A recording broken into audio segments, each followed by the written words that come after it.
Hello students, आज की video में हम डिस्कस करेंगे fundamental theorems of integral calculus. तो बच्चों, fundamental theorems of integral calculus में मेनली दो थ्योरम्स हैं, एक तो फर्स्ट थ्योरम और एक सेकंड थ्योरम। तो यहाँ पर फर्स्ट और सेकंड थ्योरम को डिस्कस करते हैं। तो बेटा क्या है, देखिए, first fundamental theorem of integral calculus, this is the. अब देखो कैसे, क्या मतलब है इस फंडामेंटल थ्योरम का।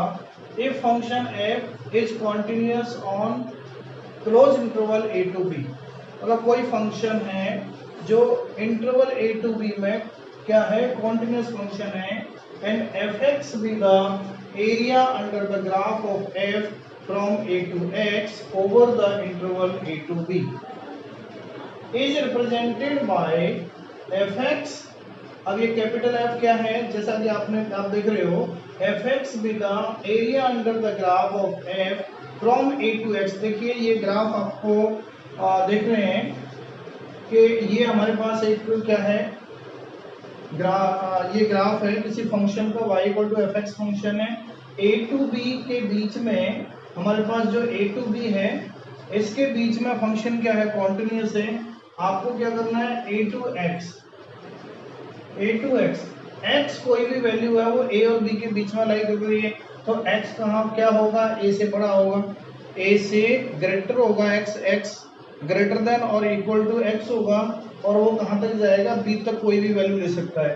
ठीक है बच्चों, तो देखिए ए से और एक्स तक का आपको इंटीग्रेशन करना है, वो एक्स बी तक भी जा सकता है, एक्स वेरी कर रहा है, तो ए से एक्स तक का, और ये जो इस ग्राफ के नीचे, इस कर्व के नीचे का एरिया आपको फाइंड करना है, इसको मैंने मान लिया एफ एक्स।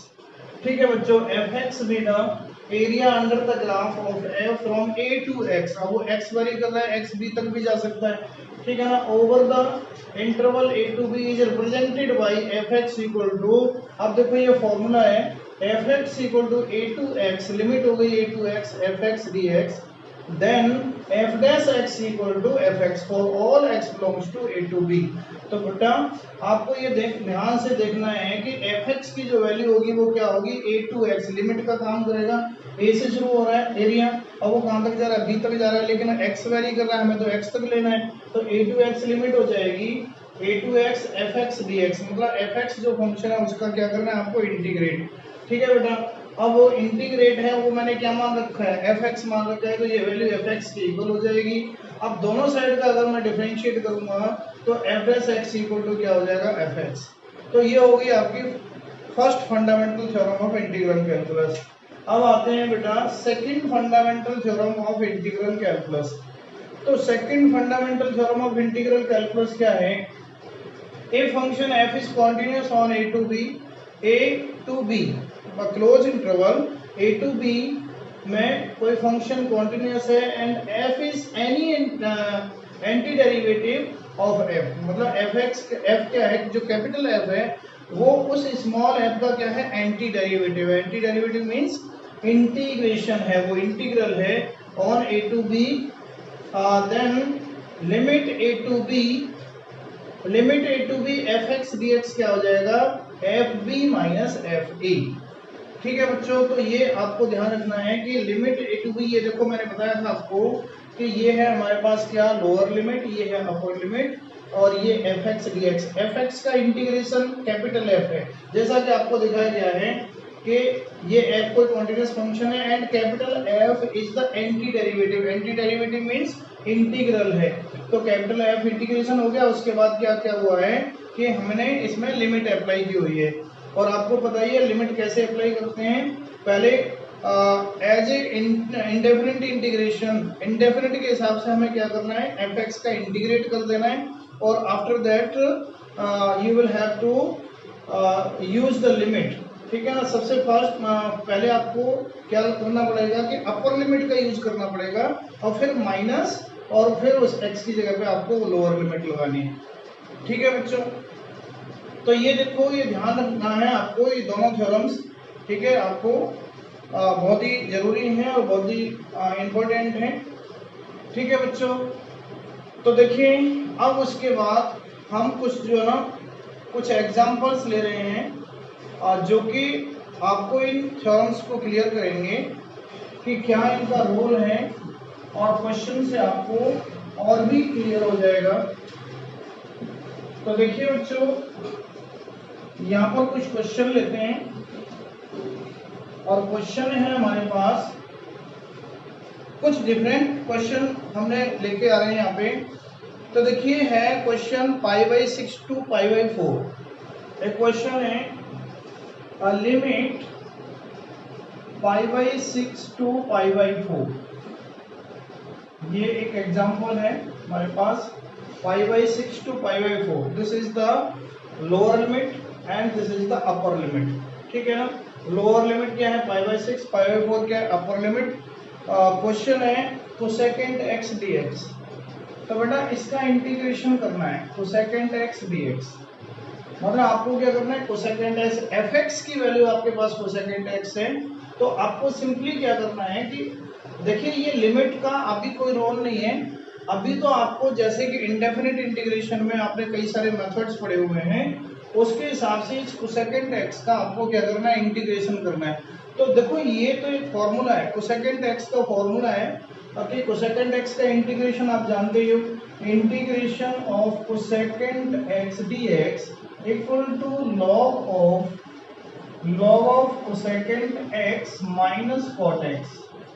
ठीक है बेटा, तो ये एक फॉर्मूला है कोसेकेंट x का इंटीग्रेशन। तो सिंपली आपको कोसेकेंट x का इंटीग्रेशन कर देना है। ठीक है बेटा, तो देखो इंटीग्रेशन करेंगे तो क्या हो जाएगा, simple log of mod of cosecant x minus cot x। तो ये मैंने इसका इंटीग्रेशन कर दिया। अब इंटीग्रेशन कर दिया तो अब आपको क्या करना है, ये लिमिट लगानी है। तो देखो लिमिट इस तरीके से यूज करते हैं π/6 to π/4। ठीक है, ये लिमिट हो गई। कहने का मतलब ये है कि जैसे ही इंटीग्रेशन हो जाता है तो एक बड़ा ब्रैकेट लगाएंगे और उसमें क्या करेंगे, उसमें लिमिट जो है ना इधर से यूज करेंगे राइट की तरफ से। ठीक है ना, π/6 to π/4। After integration you have to use the limit. अब देखो बेटा क्या करना है, सबसे पहले अपर लिमिट यूज करते हैं। तो देखो अपर लिमिट कैसे यूज करते हैं, जहां जहां x है, जहां आपको x दिखाई दे रहा है, मतलब वेरिएबल क्या था हमारे पास, x वेरिएबल था। तो x वेरिएबल था तो x की जगह पे मतलब ये x की लिमिट दे रखी है। जैसे मान लो कि आप dx है तो x की लिमिट दे रखी है, यहाँ पर dt होता मतलब फंक्शन t का होता तो ये t की लिमिट मानी जाती। अगर फंक्शन u का है तो u की लिमिट मानी जाएगी।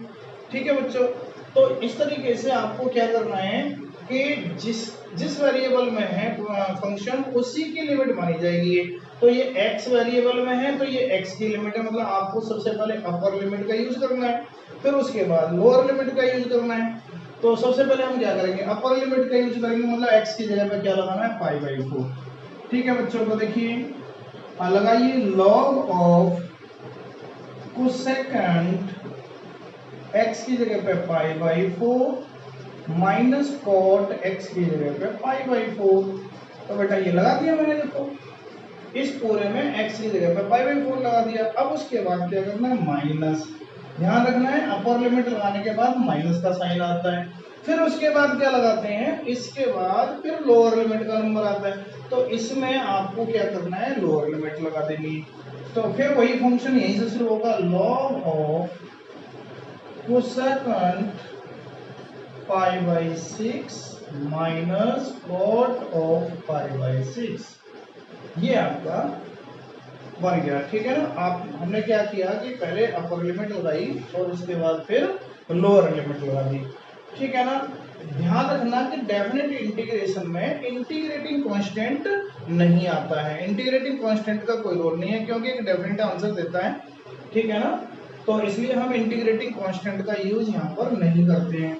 तो बेटा आपको क्या करना है, केवल इसका वैल्यू लगा देनी है जैसा कि आपको पता ही है। तो log ऑफ कोसेकेंट π/4, देखो कितना होता है कोसेकेंट π/4। कोसेकेंट π/4 होता है आपका साइन पाई बाई 4 का रेसिप्रोकल होता है, मतलब 1/√2 का रेसिप्रोकल क्या हो गया, √2 हो गया, ठीक है ना। Minus cot pi by 4, cot pi by 4 tan pi by 4 का reciprocal, tan pi by 4 cot pi by 4 दोनों क्या होते हैं, 1 होते हैं, तो ये वैल्यू लगा दी मैंने। इसकी वैल्यू √2, इसकी कॉट पाई बाई 4 कितना हो गया, 1 माइनस लॉग ऑफ, ठीक है बच्चों, तो second pi by 6, pi by 6 का मतलब होता है 30। अगर हम ये इस रेडियन को डिग्री में कन्वर्ट करेंगे तो आपको मिलेगा 30 डिग्री। तो देखो कोसेकेंड 30 की वैल्यू साइन 30 का रेसिप्रोकल होगी।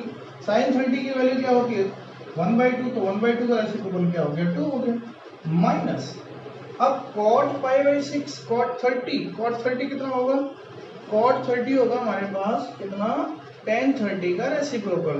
अब tan 30 कितना होता है, 1/√3, तो उसका रेसिप्रोकल कितना हो गया, √3, ठीक है बेटा।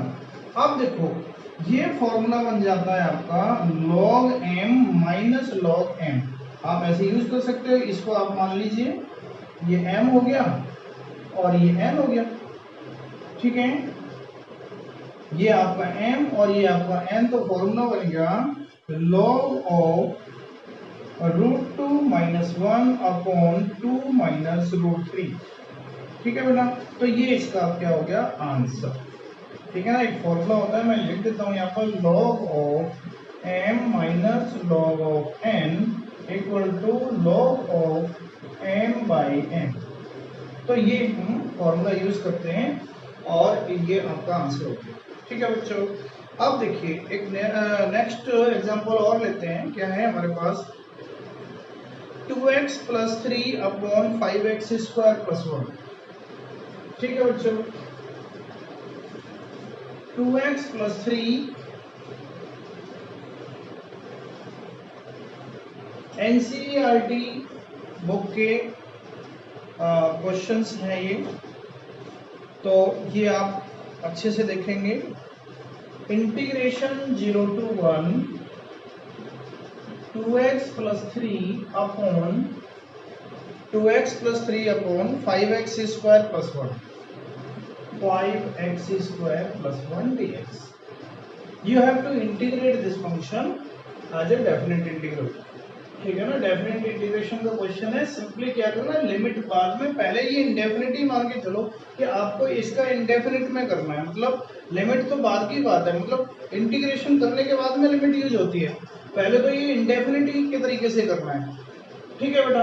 तो देखिए मैं क्या कर सकता हूँ इसके लिए, आप इसमें ऐसा करिए, इंटीग्रेशन 0 to 1, देखो ये 5 में कॉमन ले लेता हूँ सबसे पहले, ठीक है बच्चों।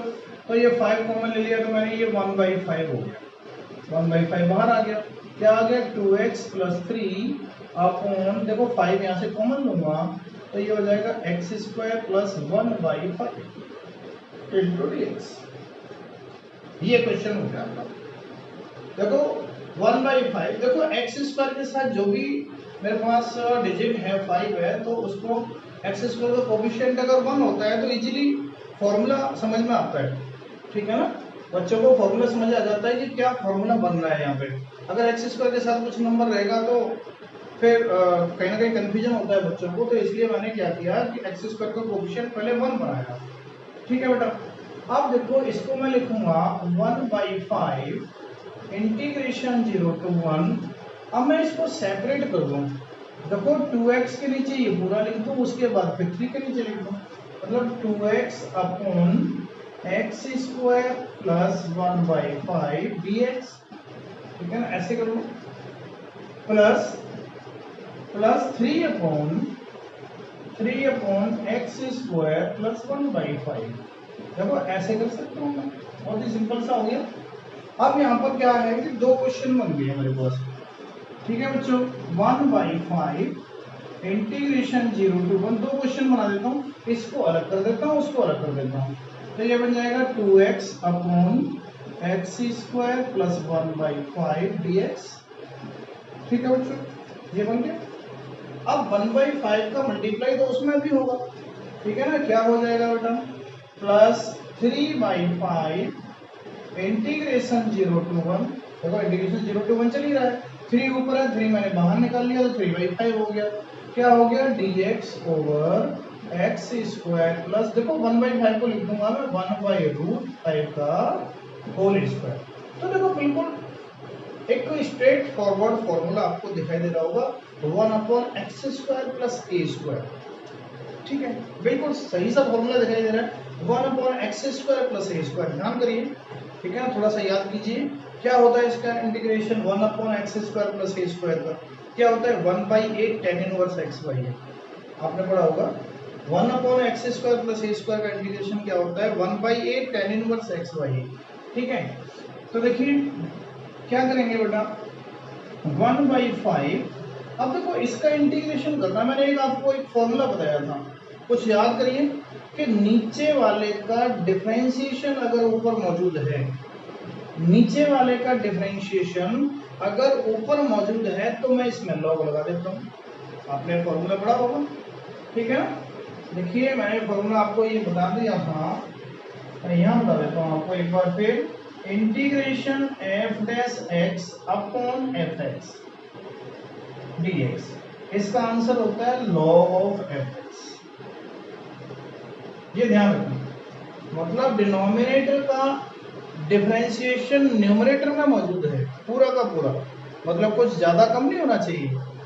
जब भी fx का डिफरेंशिएशन अगर ऊपर मौजूद है तो न्यूमरेटर में जो इसका डिफरेंशिएशन है तो डिनोमिनेटर के साथ आपको लॉग लेना है, तो उसका इंटीग्रेशन हो जाता है। वही काम देखो यहाँ पर हो रहा है, x² प्लस 1/5 का डिफरेंशिएशन करेंगे 2x आएगा, क्योंकि 1/5 का 0 हो जाएगा, तो इसका डिफरेंशिएशन ऊपर मौजूद है। तो इसका मतलब ये है कि इसका इंटीग्रेशन हो गया log ऑफ x² प्लस 1/5, और ये लिमिट हो जाएगी यहाँ पर 0 to 1, क्योंकि इंटीग्रेशन 1 करने के बाद में आपको लिमिट यूज करनी है, प्लस 3/5 प्लस 3/5। अब देखो इसका इंटीग्रेशन आपको पता ही है, अभी बताया था मैंने, क्या है 1/x² प्लस a² का इंटीग्रेशन क्या होता है, 1/a tan inverse xy, 1/a की जगह पे क्या है 1/√5, 1/√5 ऊपर पहुंच जाएगा, 1/√5 tan inverse x upon a, और a की जगह पे फिर 1/√5, तो √5 के ऊपर पहुंच जाएगा। ठीक है ना, तो ये बन जाएगा √5x बाई 1। ठीक है ना, अब क्या करना है, लिमिट भी यूज करनी है, इंटीग्रेशन तो इसका हो गया, लिमिट यूज करनी है तो लिमिट तो मैं यहाँ यूज करूंगा 0 to 1, कांस्टेंट है, कांस्टेंट को तो बाहर ही रहने देते हैं। ठीक है बच्चों, तो देखिए ये बन गया हमारे पास 1/5 log ऑफ, ठीक है ना। अब देखो पहले अपर लिमिट लगाएंगे, आपको बताया था वेरिएबल x है, तो अपर लिमिट लगाएंगे बेटा, क्या हो जाएगा 1 प्लस 1/5 कितना हो जाएगा 6/5, 6/5 हो गया, माइनस, अब लोअर लिमिट लगाएंगे log ऑफ, अब जब 0 लगाएंगे x की जगह पे तो ये 1/5 ही रहेगा। ठीक है बच्चों, ये हो गया। अब ये मोड यहाँ पर लगाओ चाहे मत लगाओ कोई दिक्कत नहीं है, क्योंकि मोड किस लिए होता है, पॉजिटिव करने के लिए, ये तो ऑलरेडी पॉजिटिव है तो कोई दिक्कत नहीं है। ठीक है ना, मोड तो पॉजिटिव करने के लिए होता है, तो पॉजिटिव तो नंबर पहले से ही आ रहे हैं मेरे पास, तो इसकी जरूरत नहीं है मोड की यहाँ पे। प्लस देखो √5 से ये 5 टाइम्स कट जाएगा, हो जाएगा 3/√5। अब यहाँ पर भी क्या करना है आपको, अपर लिमिट यूज करनी है, अपर लिमिट यूज करेंगे tan इनवर्स √5।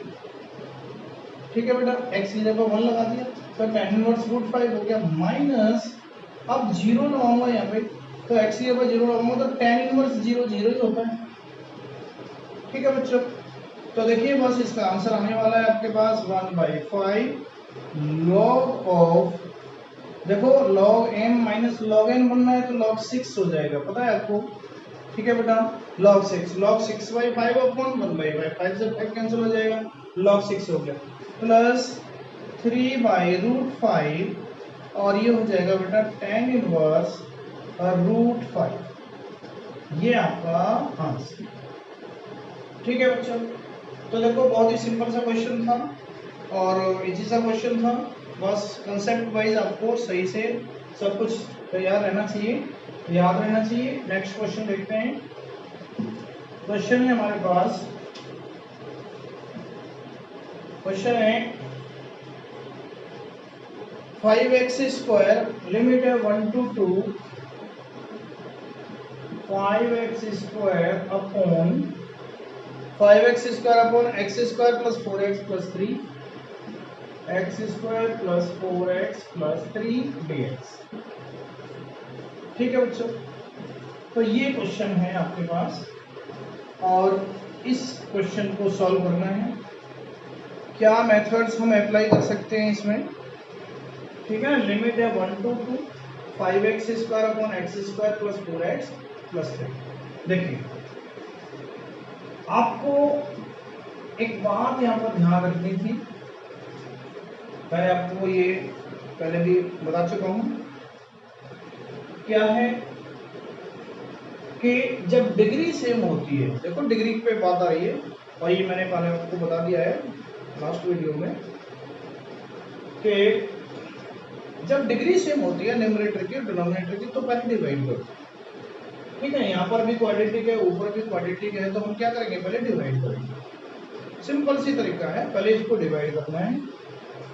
तो 5 तो बेटा मैं यहाँ पर ले लूँ क्योंकि कांस्टेंट है, 5 तो यहाँ भी आ जाएगा। क्या बन जाएगा, x² upon x² plus 4x plus 3 dx। ये बनता है बेटा। सबसे पहले मैं डिवाइड कर लेता हूँ, ठीक है ना। तो डिवाइड कर लो, देखो कैसे करते हैं, बताइए आपको। x² प्लस 4x प्लस 3 से डिवाइड करना है x² को, कितने टाइम्स जाएगा, 1 टाइम्स जाएगा। 1 का मल्टीप्लाई इसमें करूंगा, x² plus 4x plus 3 minus ये कैंसिल आउट हो जाएगा, ये हो जाएगा माइनस 4x माइनस 3। इसको मैं माइनस कॉमन ले लूंगा तो ये बन जाएगा मेरे पास माइनस 4x प्लस 3। ठीक है, तो कहने का मतलब मैं इसको क्या ले सकता हूँ, इसको ले सकता हूँ मैं 1, ये वाला। ठीक है ना, क्वेश्चन आएगा 1 प्लस रिमाइंडर ऊपर और ये डिवाइजर नीचे, तो minus 4x plus 3 upon x² plus 4x plus 3। इस तरीके से मैं इसको लिख सकता हूँ, सिंपल सा तरीका है। ठीक है ना, डिवाइड कर दिया, ध्यान से देख लेना, डिवाइड हो गया बेटा। और इसमें मैं कुछ नहीं कर सकता, बताइए आपको, बहुत इजी से डिवाइड है, ध्यान रख लेना। x² प्लस 4x प्लस 3 से ये क्वेश्चन को डिवाइड करना है, x² को। देखो इससे इसको डिवाइड करूंगा 1 टाइम्स जाएगा। ठीक है ना, आपको वैसे भी पता है क्या करते हैं, रिमाइंडर ये बच रहा है, ये क्वेश्चन है, तो इसका सॉल्यूशन मतलब इसको मुझे लिखना कैसे है, इसको कैसे लिखूंगा, question plus reminder upon divisor, यही लिखते हैं, वही मैंने करना है। तो बेटा इसको मैंने लिख दिया 5 इंटीग्रेशन 1 to 2, क्या लिखना है मेरे को, 1 minus 4x plus 3 upon x² plus 4x plus 3 into x, लिख दिया। देखो डिवीजन में हटानी यहाँ से, देखो ये तो बच्चों वाला था ना, 9th 10th में आपने पढ़ा होगा डिवीजन, बस वही काम करना है, डिवीजन कर लिया। क्या करना है बेटा, 2 क्वेश्चन बन गए, एक इसको और एक इसको, ये 2 बना दो इसके।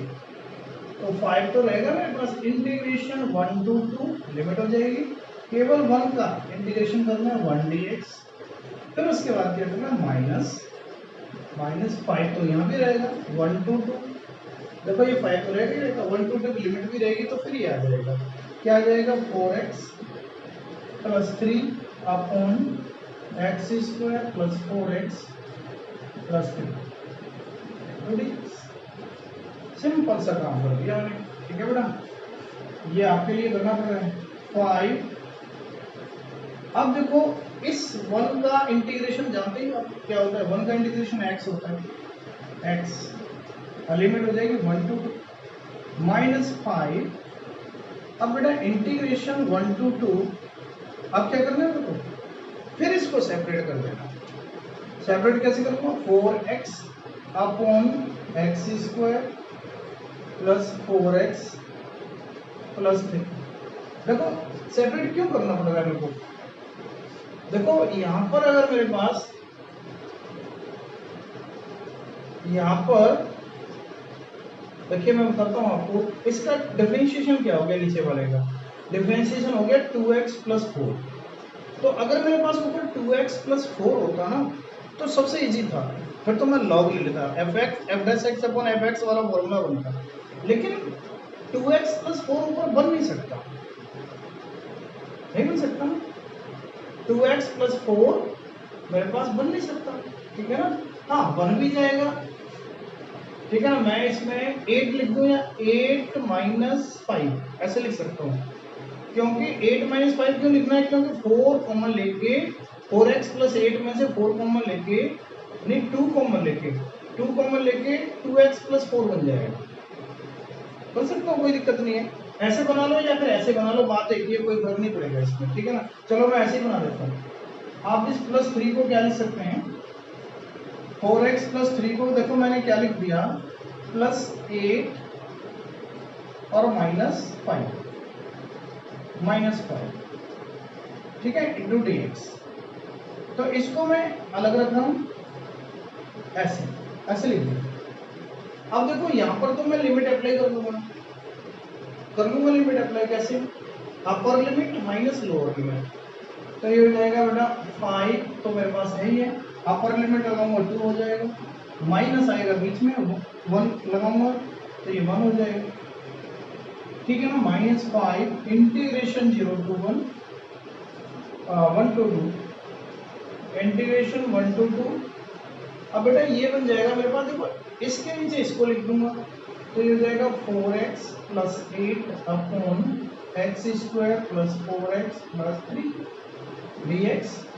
और एक ये हो जाएगा अलग, देखो -5 का मल्टीप्लाई -5 में होगा तो प्लस का 25 तो बाहर आ जाएगा, लिमिट 1 to 2 हो जाएगी और ये हो जाएगा dx upon x square plus 4x plus 3।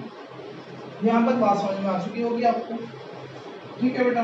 देखो 5 इंटू 1 5 ही हो गया, 5 हो गया, -5 इसका इंटीग्रेशन सिंपल सा है, देखो इसमें से 2 कॉमन आ रहा है, यहाँ से 2 कॉमन ले लो, तो 2 कॉमन ले लो तो मैंने क्या कर लिया, ये 5 का क्या हो जाएगा 10 हो जाएगा, 10 कर दूं यहाँ, और यहाँ हो जाएगा 2 और यहाँ हो जाएगा 4।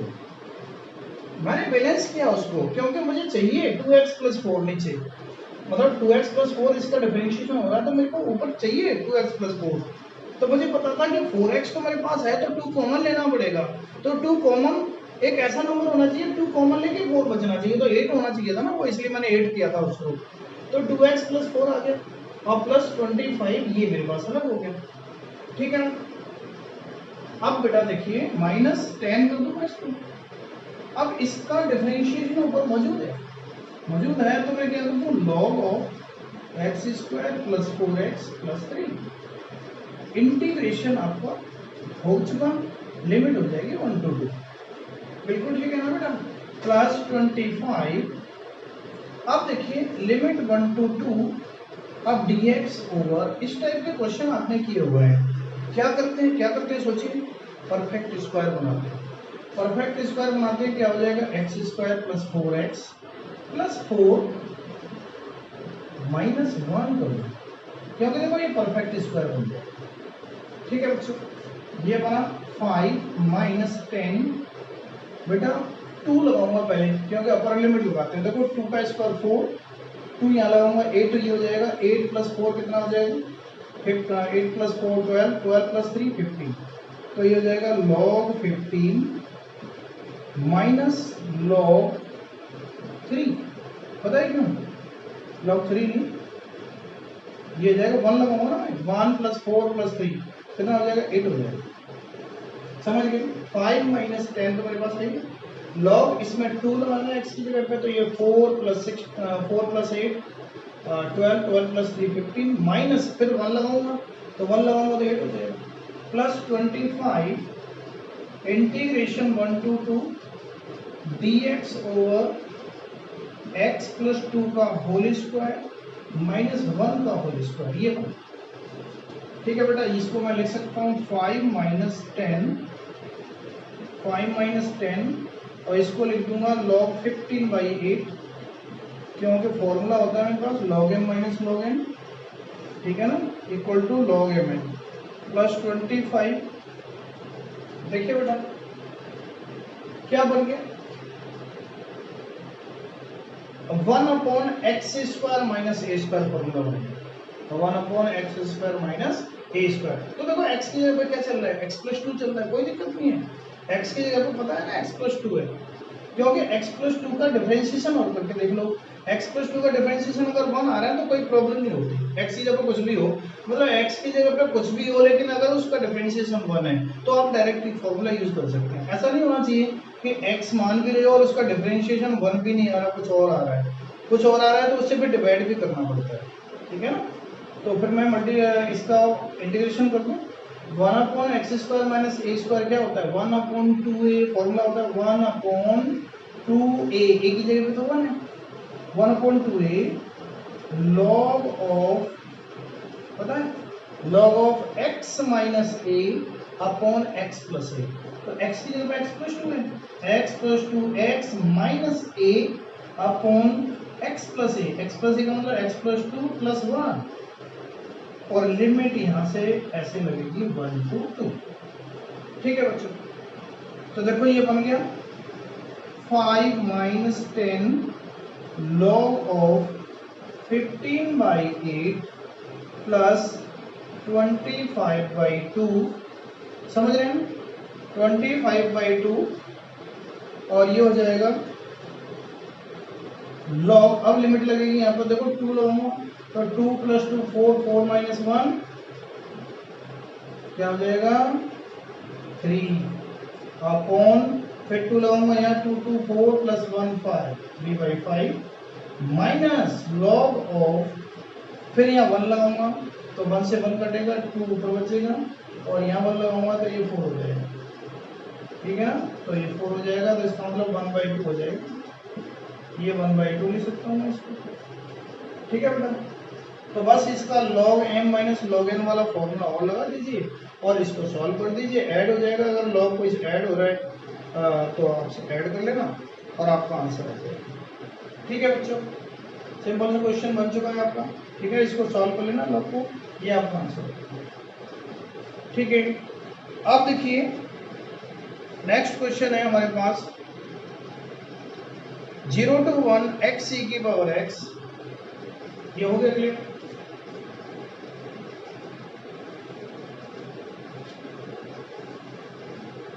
हाँ बेटा, नेक्स्ट क्वेश्चन x e की पावर x, लिमिट है 0 to 1 x e raised to the power x plus sin πx/4, ठीक है बेटा, sin πx/4 dx, इंटीग्रेट करना है आपको, इसका इंटीग्रेशन करना, तो बेटा क्या होगा इसका इंटीग्रेशन, देखो ये तो u × v लग रहा है, सीधा सीधा दिखाई दे रहा है, देखो यहाँ पर दो क्वेश्चन लगाऊंगा मैं, 0 to 1 x e raised to the power x dx plus 0 to 1 sin πx/4 into dx, ठीक है बेटा। ये फंक्शन है एल्जेब्रिक, ये है एक्सपोनेंशियल, एक्सपोनेंशियल हमेशा लास्ट में आता है, आपको एक आईलेट वाला फॉर्मूला बताया था, eyelet inverse trigonometric, logarithmic, algebraic, trigonometric, exponential, तो जो पहले आ रहा है वो u है, जो बाद में आ रहा है वो v है, मतलब जो पहले आ रहा है वो फर्स्ट फंक्शन और जो बाद में आ रहा है वो सेकंड फंक्शन, बस तो वही काम करना है, तो ये फर्स्ट मान लो, ये सेकंड मान लो, तो integration by part, integration by part है, क्या है, first function as it is x into integration of second, मतलब e की पावर x का इंटीग्रेशन करना है, पता है e की पावर x का इंटीग्रेशन आपके पास पता है, ये e की पावर x का इंटीग्रेशन e की पावर x ही होता है, कोई दिक्कत नहीं, माइनस इंटीग्रेशन के अंदर, इंटीग्रेशन क्या है 0 to 1 चलिए रहा है, इंटीग्रेशन के अंदर पहले का डिफरेंशिएशन मतलब x का डिफरेंशिएशन 1 हो गया, और इंटीग्रेशन ऑफ सेकंड e की पावर x का इंटीग्रेशन e की पावर x ही हो गया, ठीक है, और ये रह गया, तो इस पे भी लिमिट लगेगी 0 to 1, ध्यान रखना, जो हमारे पास ये पार्ट होता है इस पे भी लिमिट लगती है। अब प्लस, अब बेटा इसका इंटीग्रेशन करेंगे, देखो साइन एक्स का इंटीग्रेशन क्या होता है, माइनस कॉस एक्स, पता है ना आपको, साइन एक्स है, इसको पूरे को एक्स मानूंगा ना मैं, तो साइन एक्स का इंटीग्रेशन क्या होता है, माइनस कॉस एक्स, तो माइनस हो गया, ये माइनस लगा दो, माइनस कॉस एक्स, एक्स की जगह पे क्या हो जाएगा, पाई एक्स बाई 4। आपको मैंने बताया था कि x की जगह पे कुछ x की जगह x जो मान रहे हैं हम उसका डिफरेंशिएशन कर दो, अगर कुछ 1 आ रहा है तो कोई प्रॉब्लम नहीं है, अगर 1 नहीं आ रहा है तो उससे डिवाइड कर दो। तो देखो इसका डिफरेंशिएशन पाई एक्स बाई 4 का कितना हो गया, पाई बाई 4, तो इसका मतलब पाई बाई 4 से इसको डिवाइड भी करना पड़ेगा, तो पाई बाई 4 से डिवाइड करूंगा तो बेटा 4 बाई पाई हो जाएगा ना, यहाँ पे पाई बाई 4 से जो है 4 ऊपर हो जाएगा, और इसकी लिमिट हो जाएगी 0 to 1, क्योंकि लिमिट तो लगानी है, ठीक है बेटा, ये लिमिट हो जाएगी। अब इसको सॉल्व कर दीजिए, देखो पहले अपर लिमिट लगाओ तो 1 इंटू ई की पावर 1 माइनस, फिर 0 लगाओ तो 0, एक्स की जगह 0 लगाते ही पूरा 0 हो जाएगा, ये काम खत्म, माइनस, अब देखो 1 इंटू ई की पावर एक्स का मल्टीप्लीकेशन क्या हो गया, ई की पावर एक्स ही हो गया, और e raise to the power x का इंटीग्रेशन हम जानते हैं ई की पावर एक्स ही होता है, लिमिट 0 to 1 काम करेगी, माइनस 4 बाई पाई बेटा, फिर यहाँ पर अपर लिमिट लगाइए तो देखो 1 लगाऊंगा एक्स की जगह पे, अपर लिमिट लगाने जा रहा हूँ, कॉस पाई बाई 4 हो जाएगा, माइनस कॉस, अब लोअर लिमिट लगाऊंगा ये 0 हो जाएगा, तो देखो ये तो हो गया ई की पावर 1 ई माइनस 0, 0 खत्म, माइनस यहाँ पर ई की पावर, देखो अपर लिमिट लगाऊंगा तो ई की पावर 1 माइनस ई की पावर 0, ठीक है ना, यहाँ भी अपर लिमिट माइनस फिर lower limit, minus 4 by pi, ठीक है बेटा,